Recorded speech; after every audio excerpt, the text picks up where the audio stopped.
Seorang gadis melihat satpam lalu berkata, "Carlos, dia ini teman ayahmu." Carlos berkata, "Memang terlihat seperti itu. Tapi apa yang dia lakukan di sini? Dulu dia punya pekerjaan yang sangat bagus. Kenapa dia bekerja sebagai satpam?" Gadis itu berkata, "Aku akan bertanya." Carlos berkata, "Aku akan menelepon." Lalu dia menelepon. Satpam mengangkat telepon dan berkata, "Carlos, anakku, apa kabar?" Carlos berkata, "Paman, aku baik-baik saja. Bagaimana dengan paman? Dan ada apa? Setelah ayah pergi, paman malah berhenti datang." Satpam berkata, "Aku sangat sibuk dengan pekerjaan, karena itu aku tidak datang." Carlos berkata, "Aku bisa mengerti." Satpam berkata, "Aku pasti akan datang menemui kamu. Dan jika kamu membutuhkan sesuatu, beritahu aku." Carlos berkata, "Ya paman, justru karena itu aku menelepon. Tolong pinjamkan aku 200.000. Satpam berkata, "Akuntanku sedang cuti. Begitu dia kembali, aku akan mengirimkannya. Kirimkan nomor rekeningmu." Carlos berkata, "Baik." Satpam menjadi gelisah lalu menelepon seseorang dan berkata, "Tuan, saya membutuhkan pinjaman 200.000. Tuan itu berkata, "Kamu sebelumnya juga sudah meminjam 200.000 untuk operasi istrimu, kembalikan itu dulu." Satpam berkata, "Tuan, ini sangat penting." Carlos dan istrinya melihat dan mendengar semua itu. Satpam lalu menelepon orang lain dan berkata, "Kembalikan uangku. Sekarang aku membutuhkannya." Lalu telepon ditutup.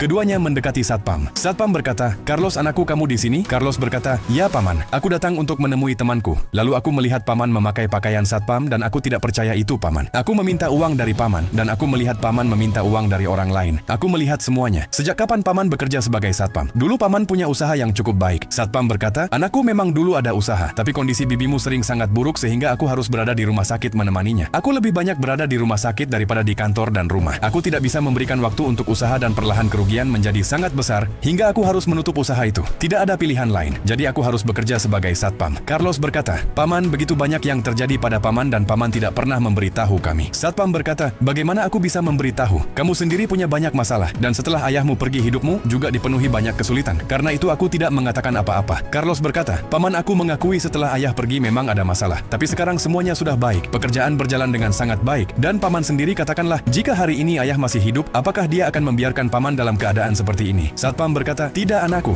jangankan itu. Dia tidak akan pernah meninggalkanku seperti ini." Carlos berkata, "Lalu bagaimana mungkin kami meninggalkan paman? Paman orang yang sangat baik. Aku meminta uang dari paman dan paman sendiri sedang meminta uang dari orang lain." Satpam berkata, "Anakku, kamu adalah anak dari sahabatku, seperti anakku sendiri. Jika aku tidak membantumu, lalu siapa yang akan aku bantu?" Carlos berkata, "Paman-paman juga sahabat ayahku, seperti ayahku sendiri. Jika kami tidak membantu paman, lalu siapa yang akan kami bantu? Dan sekarang paman tidak akan melakukan pekerjaan satpam ini lagi. Paman akan bekerja bersamaku. Kami juga akan mengobati bibi di rumah sakit yang baik dan sekarang ikutlah denganku." Satpam berkata, "Aku punya tanggung jawab di sini. Tugasku selesai jam 9. Setelah bebas dari sini, aku akan datang ke rumahmu." Carlos berkata, "Ya paman, ingat untuk datang." Satpam berkata, "Pasti anakku. Dalam hidup, jati diri sejati bukan ditentukan oleh jabatan atau pakaian, melainkan oleh niat, karakter, dan cara menjaga hubungan. Orang-orang yang saling mendukung di masa sulit merekalah yang benar-benar kaya dan sukses." Jika videonya bagus, silakan like. Terima kasih.